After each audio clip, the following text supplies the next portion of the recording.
All right, folks, we're back. Thank you for watching that break. So, good news, bad news. Bad news is we couldn't get a replacement. To be fair, there's a lot of players who are probably ready to jump in, but we were trying to do this based off qualifiers and people who had participated. And anyways, the folks we had reached out to, as said, were either unavailable or didn't reply. I mean, they weren't expecting to play today, right? So no fault to any of the people we messaged.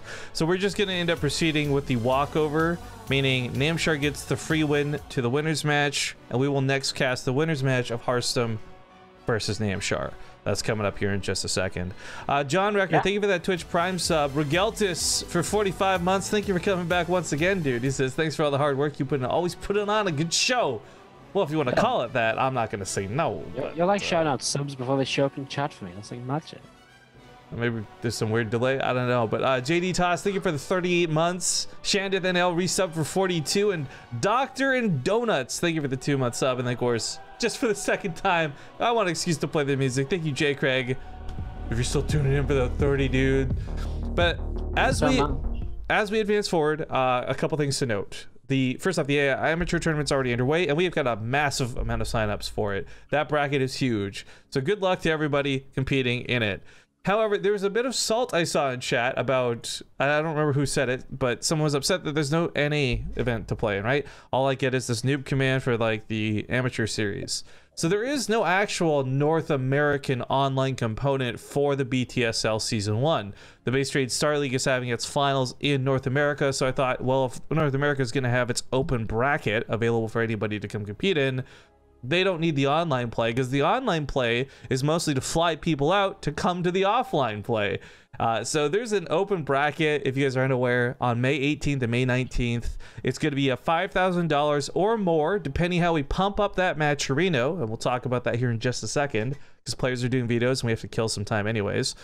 But it's a base prize pool of $5,000. We're paying up to the top 16, and it's going to be open sign up. So if you live in Richmond, British Columbia, you're like Diamond League Joe Schmo, yo, please come play in the tournament. All you got to do is place top 16 and get some prize money.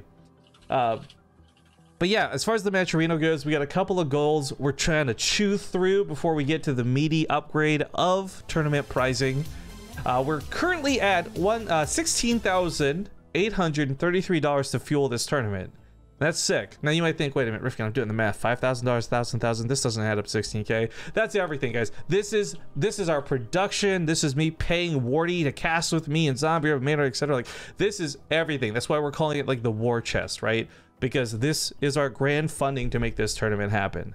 That being said, we are officially less than $200 away from flying Maynard out to Canada for the offline finals, providing his schedule allows him to do so. After that, at 17.5K, we fly this boy, one British lad, out to join us as well.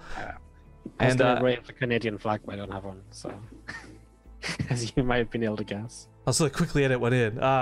Then after that, the next tier reward is to actually host a North American event specifically to fly a player out. So like, let's say hypothetically you're Game Time or somebody who's good and great at StarCraft, but you really can't afford the flight to justify coming to place 16th in like an offline tournament. Well, that's where with the prize, if the fundraising gets up there, we're going to host a tournament, help pay for the flight of that player who wins the tournament to come over and play with us and compete. Anyways, there's a lot to be said, but type !matcherino in chat if you want to take a look at it to see all the details. But the big thing I'm going to ask you guys for, and I'm going to screen region this really quick, as vetoes are now done, I can stop killing time. This will be the last thing I show you. Display capture, risky clicks. It's always dangerous. Oh, it's not working. Hang on. There we go. If you're on Matcherino for the first time, be clear, guys, you don't have to put your credit card, your PayPal. You're not actually entering any of your super personal information for your money here. You just go to the top right, you click sign in, use your Twitch or Twitter or Facebook or whatever the fuck, although we should all be getting off Facebook. Ugh. Anyways, sign in. Once you signed in, if you click any of these links here, like follow BaseTradeTV on Twitter, we'll add $1 to the prize pool if you do it through Matcherino. Same with if you follow Matcherino, you'll add 40 cents to the prize pool. Or maybe check out our sponsors like People Images and Ting and Yord and so forth.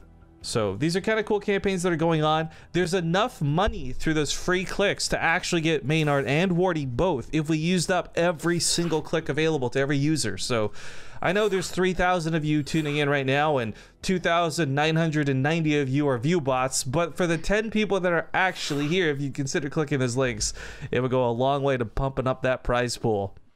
But you can make money out of nothing.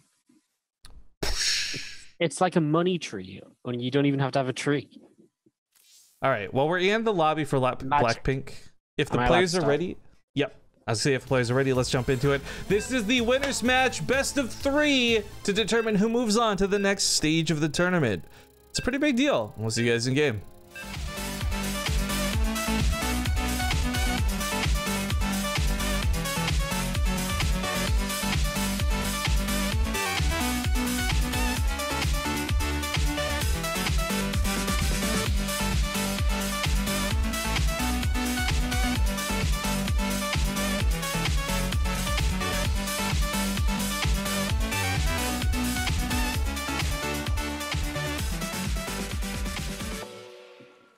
All right, folks, it's BTSL Group A for Europe, and this is the winners match. Spawning in the top right side, we've got the, now I guess, mercenary player, from what I understand, for Romedy Gaming, the Blue Zerg, Namshar.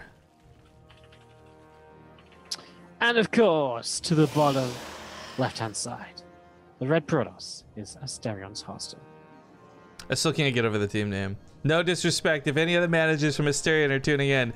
You guys just have such a cool team name. You sound like a land of whimsy and wonder, and I just want to go to there. Asterion? Asterion, dude. The land of Asterion. They have wizards and dragons and... There's like a joke there somewhere. Well, there's a bull for the logo, which means probably cows. So, steer. Yeah. I love... What? You said there's cows. There must be something that I was like, yeah, I love milk. Did you like Brick from like Anchorman, dude? I love lamb. I love milk. I see cow. I love milk. Okay, well, we just watched a really excellent series in Harstem versus Bly. Harstem showing that whether it's the early game all-ins or maybe the later game macro play, he's got what it takes to play against a very aggressive, very scary Zerg player. But Namshar is like a completely different type of Zerg to come up against, right? Like Bly is the primal Zerg, and Namshar is like the modern day Zerg. And Bly's scary because he's got brute force tactics, and like he'll just kick your ass. You won't even see it coming. But Namshar, I feel, has had actually quite an interesting history versus Harstem. This goes back to, I want to say, I believe it was 2 years ago at Austin. Namshar at the time was still kind of like, you know, he's rising. Every time he's getting a little bit better. But he knocked Harstem out of Austin, I think. Again, maybe it was a different dream hack. I'm confusing it. But I was a little surprised. I'm like, wow, really? That's impressive. Harstem's good. Namshar's like, not bad, but, you know, this is still surprising to me. And then consistently since then has said what looks to be maybe PvZ even be his best matchup.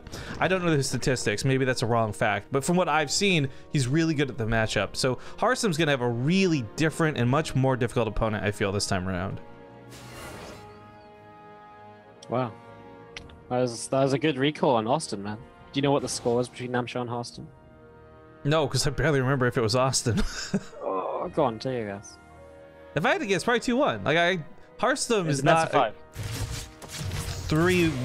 then. The point is, I think it would be a close if I had to guess. You're like Rotterdam levels of game remembering. That's insane. Did you look it up? Was I right? Yeah.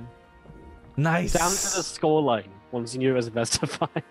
Yeah, well, I remember it was close. Anyways, my point is, in the last 2 years, since that Austin, since whenever that result is, Namshar has been on the upswing. It's been a slow upswing. Yes. Like, Namshar has been like he's like a safe stock to invest into, right? It's a slow, long-term investment, but it has gained. Whereas Harstem, he's had a lot of up and down. He's been all over the place, but he's always been good. So you can kind of count on Harstem to do cool things, like we saw versus Bly, right? Good reactions, great games. I was just gonna say that these guys barely ever play each other. They've played each other in the last 4 years 8 times, 9 times. It's kind of insane for 2 European players who are both at a high level. Yeah, to have that much of a rivalry. Like, I mean, I knew they play each other a decent amount, but I didn't realize it's like that high. Because of course you gotta factor this ladder play and practice and blah blah blah, right? Goes beyond what we just see on results pages. But anyways, Namshar's got spore crawlers. In fact, there's no worries about any harass in the mineral lines, that's for sure. But ooh, Kitch is an adept on the other side. He's not gonna be able to get cancel on this third by any means, but taking some okay trades. Another one, another one. Nice. Namshar's already started up roaches to get ready to deflect these adepts, very similar to kind of what we saw Bly doing earlier. And it will give Harstem a little bit of an eco lead for a while, because obviously Namshar's building roaches instead of drones. But if he can shut these adepts down without losing any workers at all, that puts him in a pretty great position, because if he isn't going to lose workers, he's probably not going to lose roaches against adepts either. You know, maybe 1 or 2 at most, but it's very hard for these adepts to kill roaches when they're in decent numbers. That's what we're seeing. Harstem is just forced to back away. And so Namshar defends well, and he has roaches on the map to apply some pressure. Pretty similar to what Bly had, just I feel Namshar's actually going to try and use it a little bit, maybe more. Well, the thing for Harstem is when you see that many roaches, you also clue into the fact that, hey, it's all roaches, so something like a Void Ray ends up being an amazing king. But secondly, yeah, that's a lot of roaches. That's a lot of lings roaming around. You know that drone count's not going to be super high. So Harstem, he takes his third. He's not going to be really far behind, and I think he knows this too. I mean, whether it's Harstem or Classic or Zest or any great player out there, when I find respect for Protoss, it doesn't come off of joking and balance whining. It comes off like whether they can read these situations with very little knowledge. I'm constantly praising Zest on cast because the guy's greatest strength is building 4 observers, not storms and OP or like Archons, right? And Harstem kind of falls into that category for European players for me. He's so clever, and you hear him talk about this on his stream all the time. Like, 'cause he actually talks, he walks you through what he's thinking. He knows how to read these situations, and we saw that with Bly, right? He barely saw a Spire, reacted to it perfectly. Yeah, Harstem's being very, very good today so far, because we do see him just clean up a couple of those lings. I like that Harstem sort of has this style, and he just sticks to it, you know? He obviously quite likes the resonating glaives, and so when he wants to play a macro game, he just, you know, he just goes for his glaives.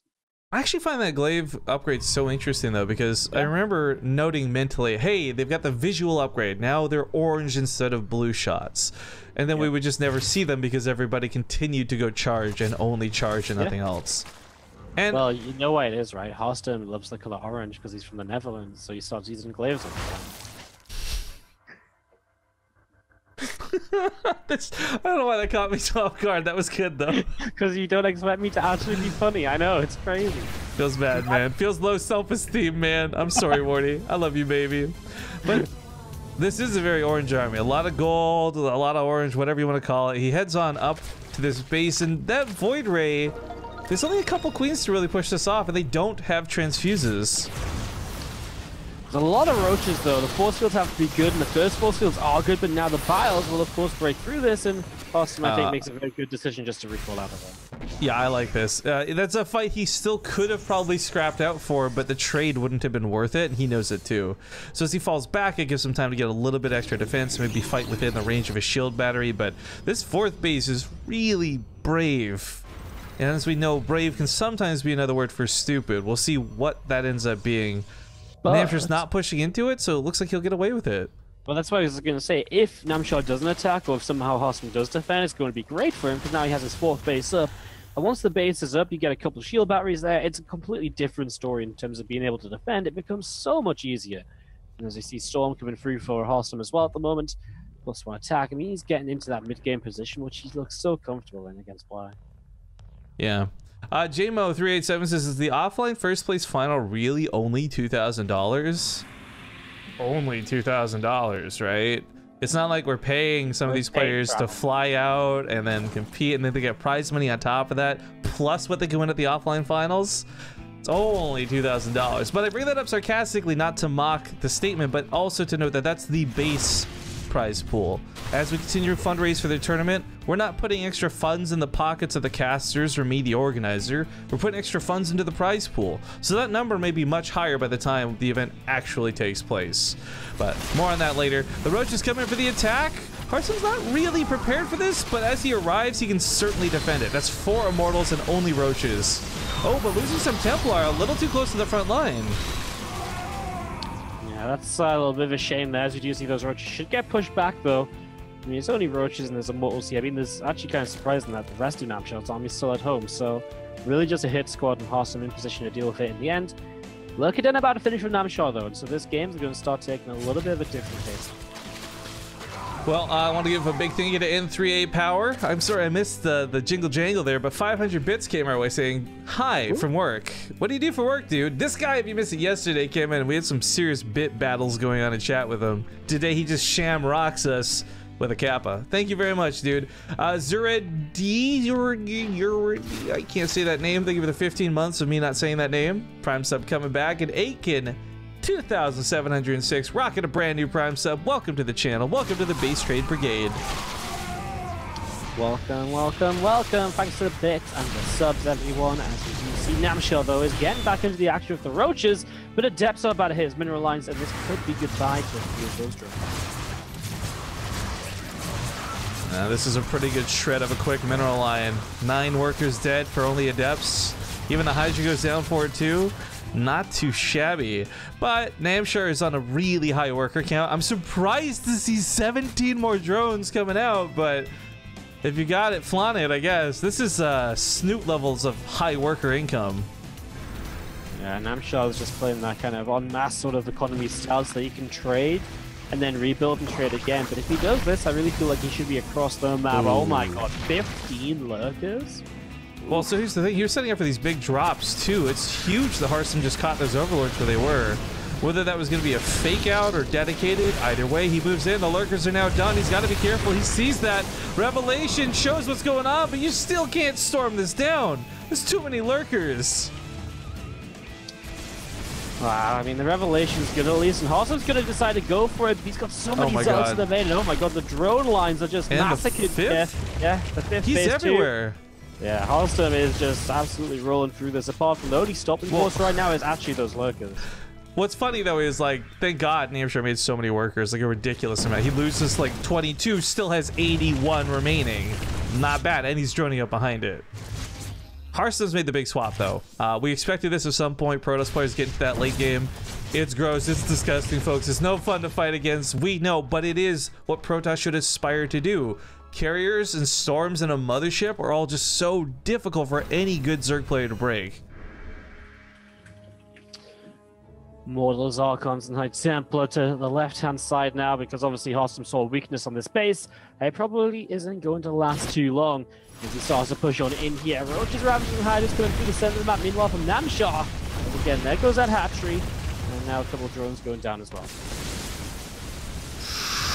Ooh, those lurkers are tough to chew through. Meanwhile, I think he walks into them because he's distracted a little bit here on the left side. Yikes. Cannons and shield betters are holding the line for now. This is not a big force out of Namshar, but Harstem's not willing to come home. He's still posturing on this side, happy to claim this base as dead. But Namshar takes another one to replace it. That hive about to finish from Namshar, so he'll finally get himself the ability to go into the next wave of tech, whatever that may be for him. I mean, without a Spire on the map already, maybe just a couple of Vipers here and there for a couple of pull-ins. These Hydras are obviously going to go down, but he does get the High Templar. Maybe even another one here. Yes, and one more. Wow, that's fantastic. Getting rid of all those High Templar. Goodbye Storms, and one up the top side. All of a sudden, Namshar's just killed all the Storm potential. So, quick call out to JMO in chat. Dude, you got 10 seconds to prove that you're just actually stupid and innocently dumb and not trolling before we start timing you out. If you guys can't figure it out, we have so much information publicly. We're so transparent about the pricing for this tournament. If you're unsatisfied with the prize split or the money we're putting into it, then just don't watch and don't contribute.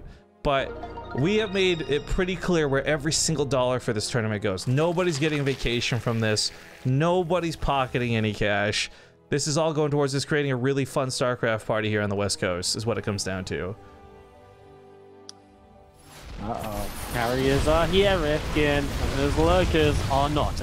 No, good cancel, actually. If these had finished up, this would have been dead. But Namshar is doing something really important we never saw Bly do behind this, and it's adaptive talons. This is that instant burrow, unburrow. This is that hive tech. This might not seem very good. You're like, why are you still going lurkers when there's carriers and a mothership out? But these lurkers are still going to help zone out the immortals and the Templar and all these deadly units that are on the ground below these sky units. Man, Harstem's just rolling through this at the moment. I mean, it's only 2 carriers.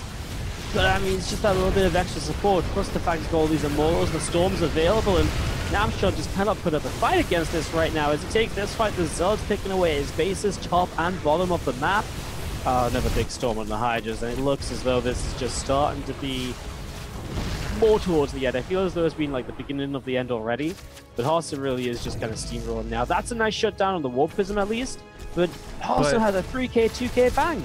Yeah, and the big thing was this army was left relatively untouched through it. The resources lost piling up for Namshar, and he doesn't have that body count to throw 40 waves of Corruptors at this to break it. There's things to be said about Vipers and Abducts and Finesse, but Namshar doesn't have any of those things, and he's not going to have time to make any of those things. All of his money again. There's the GG. He just had to make 9 Overlords. He was so supply blocked off that. Harstem played some pretty solid ZVP right there. Harstem is playing some pretty solid CVP, period, today, man. Versus Bly looked good, looking good versus Namshar. We'll see if it can follow up in game 2. But, well, I'm addressing the troll here. I'm not at all mad. We're having some fun with him, guys. He's gone. We're done with it. But to be clear for everybody else, like, let's actually talk about it. That's a lot of money. Rifkin, where's the money going? I don't want to read all the details. So to be clear, the qualifiers had money, the round of 8 has prize money, and these are all separate of like what you'll win at the offline tournament, right? The online tournament is technically a completely different tournament than the offline tournament.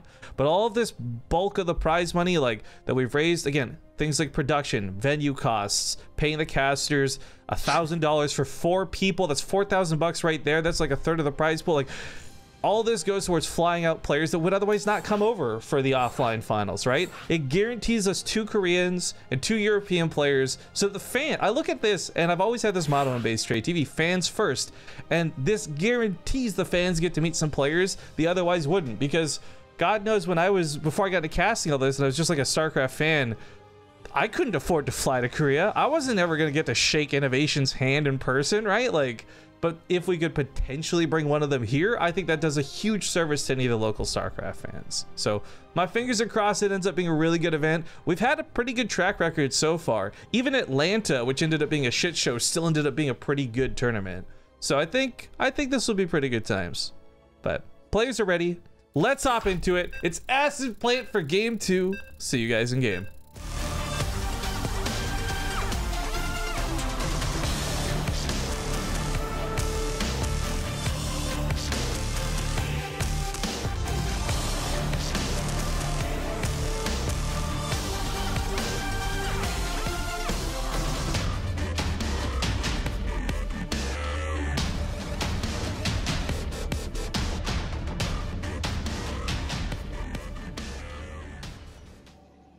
Welcome back, folks. We're hopping into game number 2. We've got a little bit to talk about and a lot of subs to get caught up on. We had a huge sub train at the end of that game, which was awesome. And thank you guys for that. But this guy earned victory from game 1. In the top left, we have the blue Protoss, Asterians, Harstem. And of course, to the bottom right, down a map right now, can he bounce back? It is Namshar, the red player. Shishadai says, I was at Atlanta. Why was that bad? I guess we've talked about this on stream a little bit, but it's been nothing too publicized. We were just treated really badly by DreamHack, and I want to make this clear. I really like the folks at DreamHack Stage and at a BC, and there's a lot of wonderful people there, right? And DreamHack generally is a great time, but Atlanta just particularly was bad. There was some miscommunication. We were treated quite terribly, and the tournament itself went fine. It's just like, for the offline event, that was probably the biggest shit show we've ever run in our lives. If you actually notice, there's no VODs of the finals anywhere. That's because they're still on a computer that's been stored someplace in some storage shed that we still haven't been given access to our own final VODs. It's like a year later at this point, so I don't care anymore. But yeah, Bad times, bad times. But we got some good times. Let's get caught up, right? While the opening's getting underway, we had old Dolph Hootler. Owl Dolph Hootler donated $5. I was gonna donate to the construction of a water well in Uganda, but this seems like a better use of my money. Besides, have you ever seen a starving person try to micro? There is so much to be said, but instead I will just say thank you for the $5. And then we had Al Nimel come in with a prime sub. Welcome to the Base Trade Brigade. Thank you for that. Face Attack throws us 100 bits. Then Aljunar, or Aljinar, I'm not gonna pronounce that correctly. Billzabob and Lincoln Park Toss, crawling in my skin. Thank you very much for those prime subs, guys. Super glad to have you on board. Replays will be sent out today to our subscribers from the group, and I know it's a shorter group than usual, so it's a little bit less replays, but you can also get all the replays from our previous events, as we will now be posting them to our subscriber-only channel on Discord on account of Twitch is starting to remove its messaging system. So if you miss out, it's a lot easier to get caught up on the ones you miss. Now it's like, hey, you can just email all your subs. I'm sure they'll love that. Laser SCQLA, thank you for that gifted sub to Shir Shaddai as well. It's good stuff to see. I love when people give subs, not because it's more money for us, but the spirit of giving. So much richer. We are up to 979 subscribers now. I made kind of a sappy post about this on Twitter yesterday because I was feeling those feels, guys. This has been a roller coaster ride of a month. We have ended up at the end of the month here with almost as many subs as we started the month with. But oh boy, did we dip in between. It was rough for some time, but glad to have you guys still sticking around and enjoying some StarCraft. If we get 21 more, 20 now, because Mecha Steam just hit the sub button Twitch Prime, we could have a 1,000 sub party live in stream. Where we just wow. The real question is, when are we gonna have our 1,000th 1,000 sub party? Because we're seriously up to like 100 at this point. We've had 100 different people be our 1,000th sub from dipping up and down like this. But Phoenix clears up the Overlord. I was checking Namshar's vision, just reconfirming he didn't get a crazy good scout off of this, but he did get to see the important things, and that's the Twilight Council that followed up after the Stargate. So he's got a good idea the pacing Harstem will bring, and if this is true that Harstem consistently is doing resonating glaives and it's not just for today's matches, Namshar should know that that's the follow-up and not charge, because, well, frankly, this is like the MO of Harstem so far today. PvZ, resonating glaives. He loves the glaives, and to be fair, it's working for him, right? I mean, the one game he lost in PvZ so far was the one where he went charge, so obviously that wasn't all in, right? So it's a very different scenario, but the glaives builds are working wonders for him, and oh wow, he's going to get himself a clean kill with that little lift up there. You see this Oracle out there, run, Oracle, run! Oh my god, 4 health! So people are saying that the commands aren't working. I guess the bot might be down for some reason. I'll look into that after this game, guys. I don't have the ability to tab over, but we definitely have a Discord command. Yeah, would you guys hack the bot for the 100th time? God damn it, guys. Ridiculous. That's why we can't have nice things. Luckily today there's not a lot that needs to be linked off the bot, but yeah, we'll get that fixed after this game, guys, because it could take a minute or two. It usually just means I got to restart the laptop sitting behind me, but all right, Harstem has those glaives armed, prepped, and ready in 10 seconds, so he's already starting to move out with the adepts. The banelings might be good for this, but they also might be terrible. If Harstem splits his adepts correctly, this ends up being a very costly and inefficient defense. But if he's clumped, if the Zerglings hold them in place, then the banelings can get some serious damage done. And whoa, speaking of serious, 50 bucks? This dude donated like 100 yesterday. Supply Depots United. This is literally the worst TVT ever. That is true. This is the worst TVT I've ever seen. These guys aren't even building SCVs. Nobody's taking orbital command centers. Oh my god. None of them have built depot walls. Did we accidentally start casting the Amateur League tournament too early? Because this TVT looks ridiculous. This guy's gone like Sentry Immortal in TVT. What an idiot.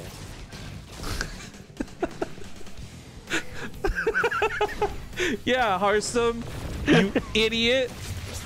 God. All right, how many centuries? This is an abnormally large amount of centuries. I mean, he's aggressive again. This is very similar to the attack that killed Bly back in game number 1 against Bly. Yeah, if you lost out of the force field, to be good. It's a little bit close for comfort, but one on the right side, your right Bane drops over the force field. Oh, it is so clumped up. He didn't see this coming. This is a sick move out of Namshar. And now Namshar's going to be able to break through. The sentries are exposed. Can you get the warp prism? He gets it, but the Warbin was already there, so maybe Harstem somehow still do more, but there's spine crawlers, so perhaps not. Oh, Harstem has to back away, but wow. Oh my crap, I can't even believe he just defended that so well. Harstem's attack was cool and unique. I mean, in and of itself, still very good, but Namshar's defense there was almost impeccable. Like, that was so good. Wow. I mean, the Bane Rain was cool. The two spines locked it down, though, and while this goes on, he's got a 4th base. Sure, I'm sure he wishes to add some more drones, and he's gonna get back on that drone train right now. Yeah, I mean, the fact that Harstem has an equal drone count or worker count coming out of this, though, a slight lead, that's fantastic. I mean, it means he can keep on building, and he did kill enough there. You know, obviously it looked like he lost a lot, and he did, but he got out of there with some of his sentries. Just a couple, but still a couple that, you know, have the force fields now for later in the game, or Guardian Shield. It means he doesn't have to rebuild as many, so this is looking kind of okay for Harstem. He gets the Prism out on the map so he can start harassing a bit. Harstem, I kind of like his spot, even though those Bane bombs were really, really cool. Oh man, I'm gonna take the bait. I should be the bigger man, but I can't resist. Gap Model says, I don't like how Rifkin keeps telling people not to watch BaseTradeTV if they don't like him, but the only reason people watch him is because StarCraft 2 is so dead, and nothing else StarCraft 2 is worth watching is on. God, he speaks so many truths. I can't handle the truth. Oh my God, guys, I had no idea. I was blind, but now I can see. I apologize to everybody for putting on quality content. I'm sorry for those I've hurt with my actions. I hope you can forgive me. Hopefully Harstem can forgive Namshar, because Namshar is about to murder the crap out of Harstem. Yeah. This attack looks unstoppable. He used Warpins offensively to try and get some more damage in, but this should have been used at home. He needed everything to hold the attack, and this is not looking good. Cannons are being kept up by a shield battery, but that thing's almost out of juice, and Hydras with a full surround guarantee the death of this 3rd base. It's a nice burst with the lack of storm there for Harstem initially. It just finished up during the fight. That's going to be Namshar taking us to game 3. I like it, man. You know, these guys heard we lost a player tonight, so they're giving us game 3s all the time. Actually, yeah. At this rate, this group is actually going to be longer than the Korean group that was all 2-0. But yeah, game 3 coming up next. So Harstem and Namshar are giving us quite the show, but let's reassess what the stakes are for this, right? If you lose, you fight Bly, and if Harstem loses, he's already beaten Bly, so it's not super scary to have to do the rematch. If Harstem wins, then he's out of the group, no problem, and then it's Namshar and Bly for a ZVZ to finish. Either way, there's only 3 matches instead of your regular 5, so we'll get going here ASAP, but we are going to take a quick break before we get there. Quick thank yous to Bitstorm for watching the only thing that's on while no other content is available for 39 months. I really appreciate you doing that, dude. And then Diet Soda gifted a sub to Dog Dozer, so welcome, Dog Dozer.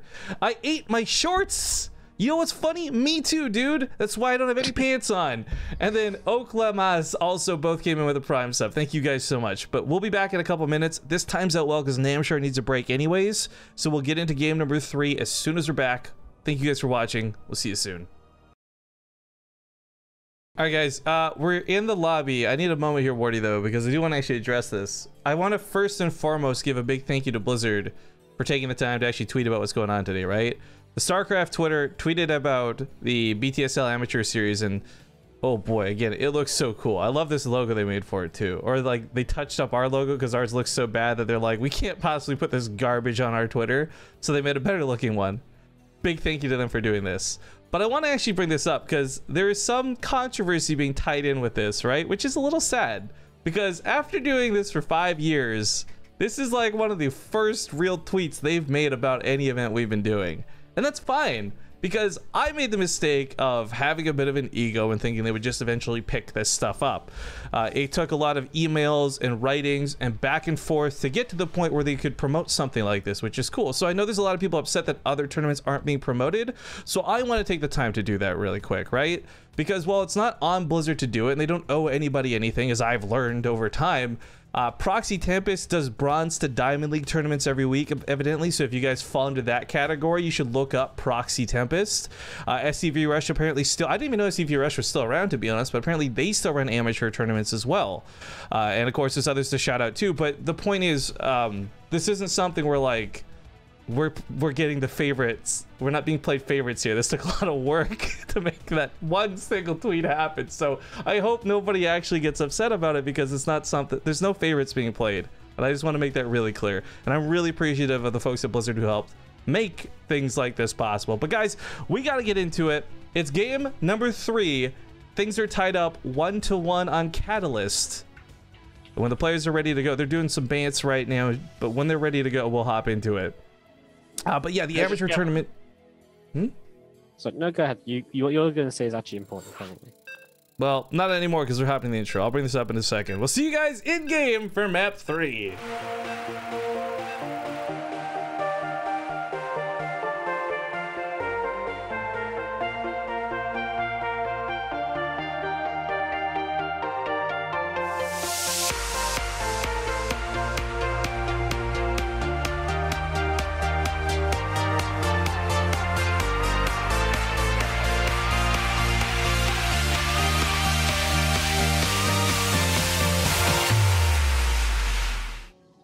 All right, folks, game number 3. But before we do these intros, quickly doing some shout outs. Thank you, Diet Soda, gifting us up a Zyro Spiral. She might just be one of the most consistent streamers I know. Comes and hangs out here too in her spare time. So big love to this individual, but also to Diet Soda for gifting subs out, because he also hit Dog Dozer up earlier too.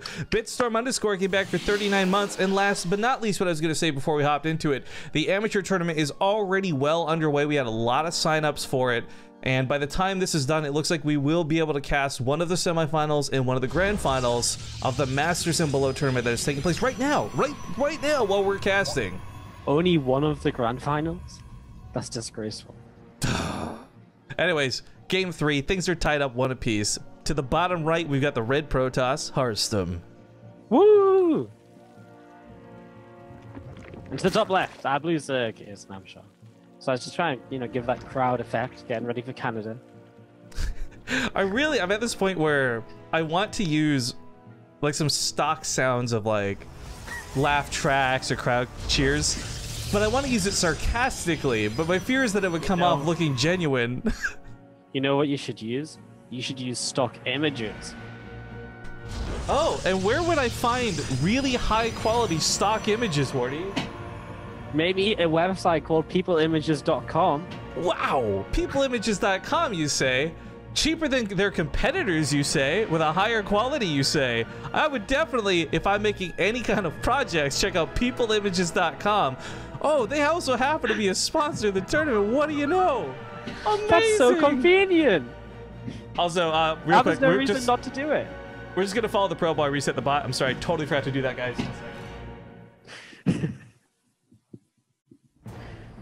But Wardy, my problem though I have is that when I want to go to peopleimages.com, it's oftentimes from my phone. And I'm paying a lot of money for my phone every single month. So I don't know that I can afford to do that. You wouldn't happen to know any solutions, would you? I actually got rid of my phone because all I used it for was to check the time. So I got a watch instead. Oh, well, that's funny because I've heard that, yeah, watches are great, but wooden watches are better.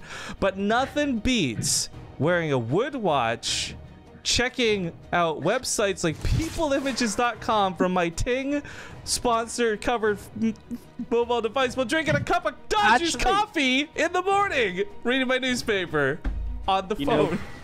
You know what I do though? With my Ting contract, they give me enough data to watch great tournaments such as the BTSL on Twitch TV.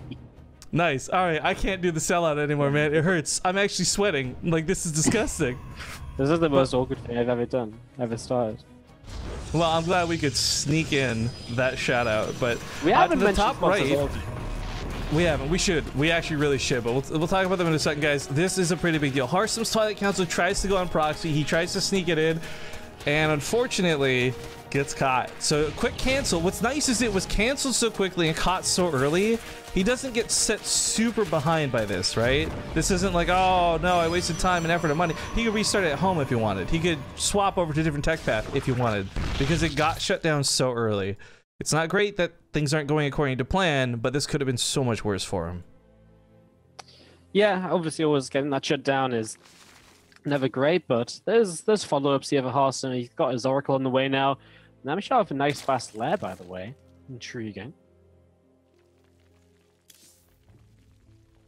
I'm like 50-50 with this. If Namshar's actually gearing up for an all-in, thinking like, hey, I canceled this proxy, Harstem's screwed, he might find himself regretting that, because Harstem's actually pretty good at defending all-ins, generally speaking. But my fear to that is that comes usually off the back end of Harstem having good scouting from attacking, and he's spending these oracles at home. He's not doing queen liftoffs in the main. He doesn't know about this layer. He doesn't confirm the third. Harstem's playing pretty blind right now. Pretty blind, but he's going across the map, which is going to force units out of Namshar. I think, all things considered, if Harstem doesn't lose too many units here, I kind of like the spot from him, right? He's 44 workers apiece. Army supplies are okay, but of course, if the Adepts get fully surrounded, that could change. But the Oracles come in to change that up. Loses one of them. The Adepts commit, but they get surrounded. This is a little bit of a messy trade in the end. And I think it definitely comes out in favor of Namshar. He just shuts it down, and now he knows he's safe to just get back to droning. This is tough for Harstem. He's left on such a low army supply to follow this up that a counterattack here could be dangerous. I mean, a couple sentries and zealots might hold if the shield battery is already done, but it's just starting. Oh no, we removed the B command, Wardy. All right, your little shit-stain adventure of ruining my channel is over, son. That's my favorite command. I use it every day. It's the only one I ever use.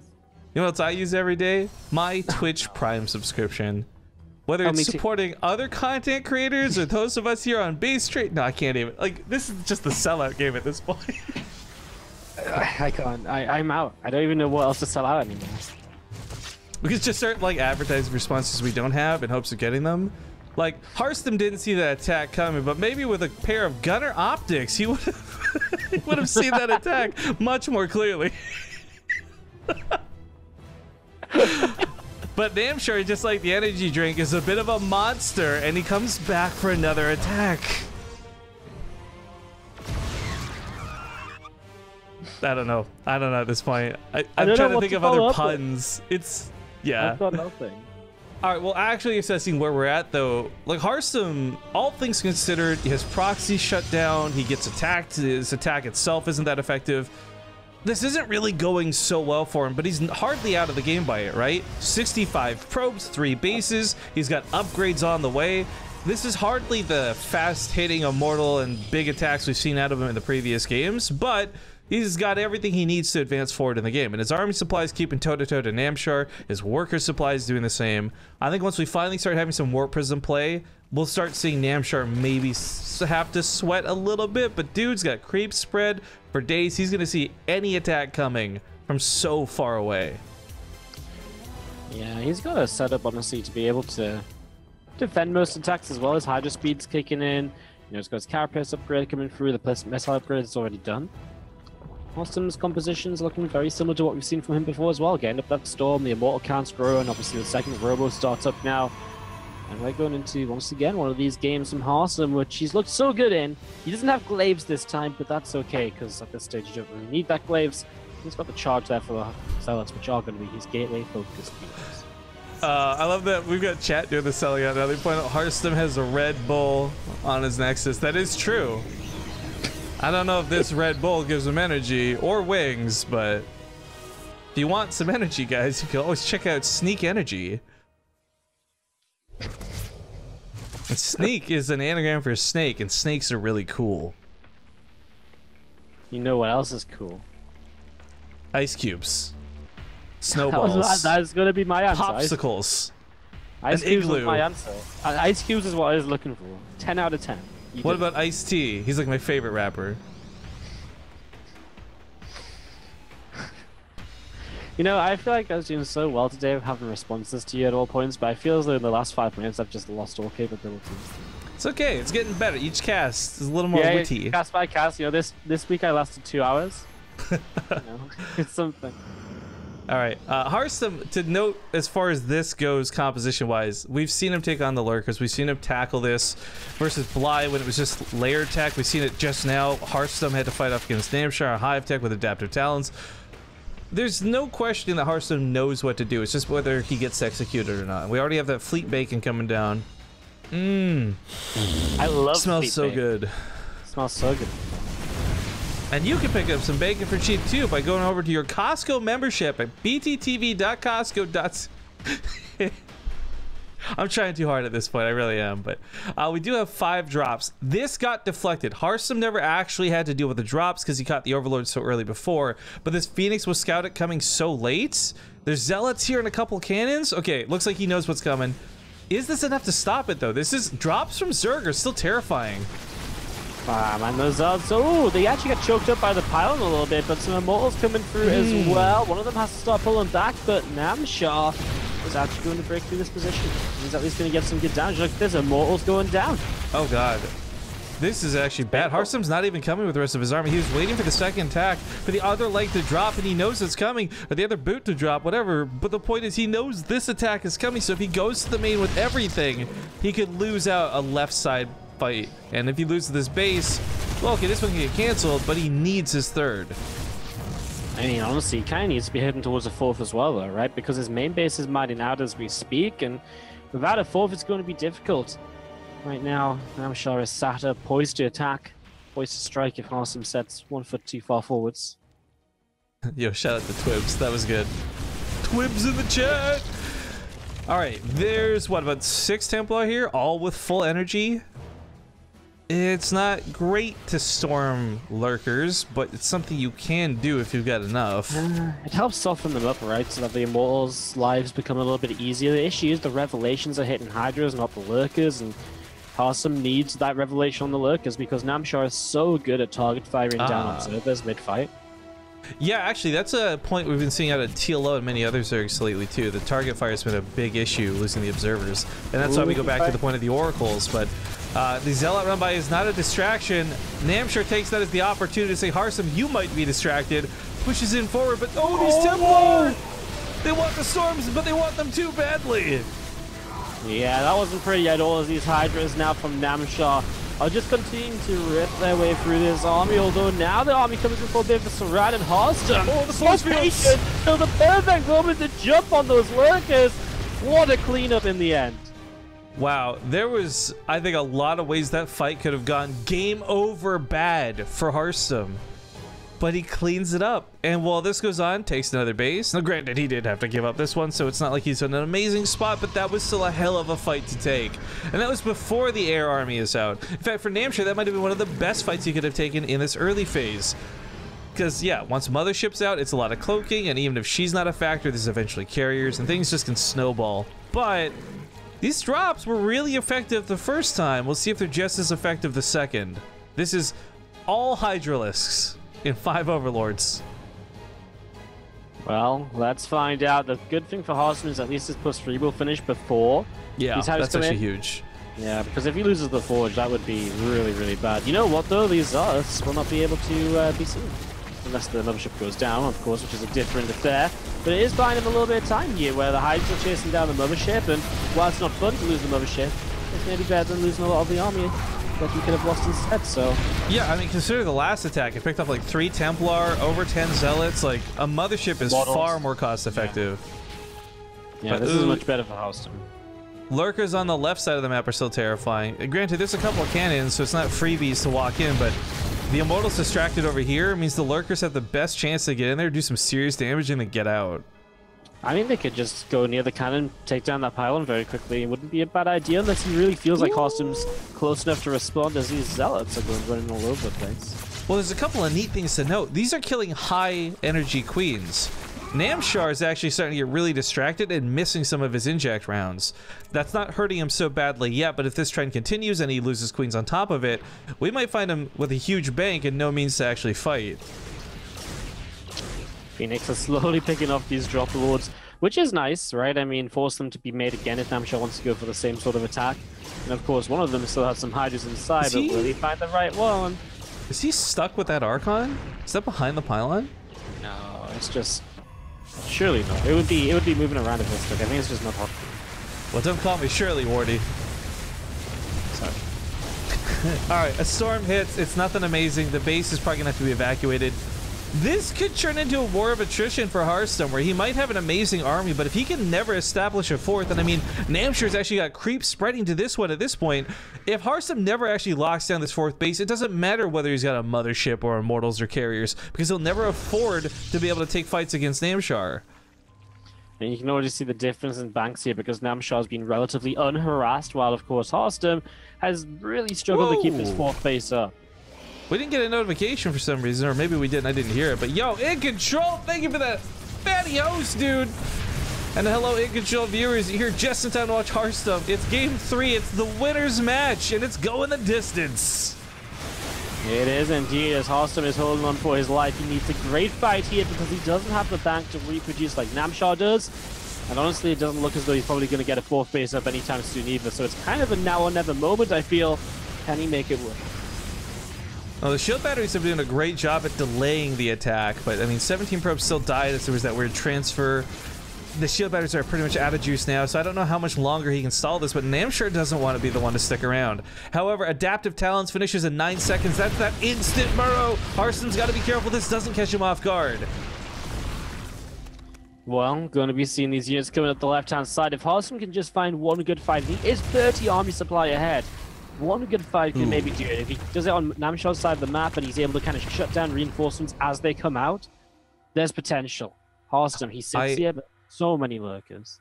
Well, there's a couple of things to worry about, right? First of all, I want to really reiterate the ooh, good starts. Just how good these oracles have been. Observers get sniped and you can't see those lurkers, but revelations show everything that's going on. So he moves on up and there's no detection. Namshar has to back away. Oh my god, those force fields can catch so many units. But while this goes on, Namshar is trying to get the Brood Lords. Now he's got those overseers, now he's got some detection, but he's lost so much of the army, and maybe this is Harstem's moment. I feel like this is the exact opposite of what Namshar wanted. It's exactly what Harstem needed, to fight on Namshar's side of the map. That goes very well for him. 20 hydras in production, but they even get to join up with the rest of the army. Maybe not. Maybe they just get picked off as they come out, in which case Harstem could very well win this fight still. Wardy, are you a commentator or are you a carpenter? Because I think you hit the nail on the head. This is the exact opposite of what Namshar wants. Everything is just going wrong. The base and the natural dies. This is where the lurker tendencies were high. He might even get to deny +3 weapons. It looks so close to being finished, but he's backing away, so that might actually complete. But for what? The hydras that are on the way? None of these units are ready to fight this army just yet, and there's storms still locked and loaded on the backside. Well, as we see Harstem pushing on through, Namshar is scrambling. He has a bit of gas in the bank, but he doesn't really have many minerals. Oh, no. The overseers are on the wrong side. The hydras on the backside couldn't engage. Oh no. Oh, detection. I mean, this is kind of rough, man. Oh, I like the first time a Time Warp ever hits any units. Oh my god, that's actually so sick. We haven't seen a Time Warp that's been useful in forever. As Harstem takes down Hydra after Hydra after Hydra, and suddenly Namshar's supply is truly dwindling. Oh, this is looking so good for Harstem. If he doesn't throw in the next 10 seconds, he's gonna secure first place in the group. Yeah. I mean, Namshar's getting as many Hydras out as he can, and you know, Harstem's army is getting worse. There's no storms in it now. The couple High Templar don't quite have the energy, but he still just has, okay, there's small High Templars with energy, as if summoned by the caster curse. But, oh wow, look at the reinforcements. okay. Harstem's army is pretty sick. This is so cool though. Harstem was really stuck, like taking the hits and like gritting his teeth, and he never really got to a fourth base. Even now, barely even touching a fourth as the game comes to a close. He then retaliates in the big flourish of an attack that has just been so efficient. Namshar's resources lost is out of control. It's almost doubling Harstem's. Man, a few more Mortals just continuing up this right-hand side. This Happy continue to take some hits. Big storms. He just slowly but surely picks off every single base of Namshar, so that Namshar has no further follow-ups here over time. How many Immortals are there? There's 15 Immortals. Pap walking the victory. GG. Wow. That was pretty sick, man. That's pretty awesome for Harstem. But now we're going to be moving on to the group finals. So quick recap of what's happened and what's going to be happening, guys. For, again, thank you everybody from In Control Stream who came to join us. He's a man who definitely needs no shout outs from me, but the guy's been pretty relentless about streaming. He streams things other than just StarCraft, but if you don't watch him, you should, because he's just as funny on his stream as he is at events. And of course, just as sarcastic too. Big love to In Control, and of course all the people coming from the stream. But to recap, we had sort of no show today. It really sucked. We were given like a 5-minute heads up that he wouldn't be playing, so we could not find a replacement in time. So we've had to just simply go with the 3 instead of 4 for this group. Yes, it totally throws things out of whack and cray, but it is what it is, and we move forward with it. That being said, with Namshar having gotten a walkover, he just lost to Harstem, and now he'll fight the group finals against Bly in a ZVZ to finish things off, to determine the second player to move on to the next round. However, taking this one step further, despite the shorter cast because of less games, we every single Wednesday have an amateur tournament that plays in the background of whatever we're casting, and normally we only cast the finals of that at the very end. However, with the Masters and Below tournament, and this is our first time ever hosting a Masters amateur tournament, we might even get a couple more games depending how quick this ZVZ is. So we definitely have more StarCraft beyond this last best of 3. It's just a question of what's it gonna look like. We don't know. We've never done a Masters. We've done Gold, we've done Platinum, right? We've never done Masters, so we'll see what that looks like. But if you guys are interested, I'll have to update it after today. Every single Wednesday, and this day may change later, but for now, every single Wednesday from now to the end of 2018, we've pledged to host some kind of amateur event. So usually each week it changes what the cap is, whether it's gold or diamond or platinum. But either way, I hope you guys will consider playing because it's kind of fun. And the winner of these tournaments gets an hour of coaching paid for by us. We're going to front the bill for you to get an hour of coaching if you win these tournaments. But on that last note, I should also say, because it was asked earlier, we have recommended coaches on the Team Liquid thread, but you are absolutely welcome to find somebody else. For example, Pig is charging more than what we're willing to pay for an hour of coaching, but a student or the winner of the last tournament, he wanted to pay the difference, and I said no problem. So we still fronted the 50 bucks, they paid the extra 10, and they got an hour of coaching with Pig. So if you do happen to win one of these amateur tournaments, you're totally welcome to grab whoever you like, and we'll help you out the best we can to get the coaching and the training to become an even better StarCraft player. And hopefully maybe even one day, and this is really getting ahead of ourselves, play in some of these events like the BTSL and the Pro League scene that we got going on. But I want to hear the story 2 years from now, where the guy that won BTSL amateur today became the BTSL champion in 2 years. that would be the sickest storyline. That would revive everybody's passion for StarCraft, even the non-believers. All right, well, guys, we had In Control now beyond earlier, or maybe you're just tuning in because you're already following the channel. But if you aren't following, I hope you'll consider hitting that follow button. We're going to play a couple minutes of commercials. I know we joked around about the sponsors, but I would highly recommend. These are all people we've worked with and hosted tournaments before, except Dodger Coffee. They're new, but we did an amateur event with them, and it was really fun, and I enjoyed it. And I'm really glad that they hopped on board to support the BTSL Season 1. We're also... Oh, Wardy, we are $1,004. No, $1,003.15 from getting Maynard over to the BTSL Canada Finals. 1,000? 100. Yes, math is not my strong suit. That's why I have other people do it. But of course, after that, we've got Wardy coming in too. So maybe we'll see both of these guys in those finals at this rate. Either way, a quick round of shout outs goes to Fear Dragon, my dude, 50 months. Saving North America and BaseTradeTV all at the same time, and somehow managing to not get blocked on Twitter from his terrible puns. It's Protoss! Remember that time you blocked me on Twitter? No, it never happened. You blocked me, remember? I can't remember what happened now. And then I nagged you to unfollow or to follow me back. The Get MRRC Prime subbed it up. Thank you so much. Zevesin came back for 12 months. Scotty B Thank you for that Prime sub. And Firefighting Freak as well with a brand new Prime sub. We are now at 993. No, not 99. Not quite yet, but 993. I was joking. You were memeing, but we might actually get 1,000. I was serious. I was encouraging everyone. We can have, dude, seriously, if we ever get to that point where we have our 1,000th subscriber, then we need to host the sickest giveaway, like a plane trip to the Bahamas or something like that. But all right, guys, we're getting into commercials. Check out our sponsors. Here's a quick short video from Ting, and we'll see you guys in a bit.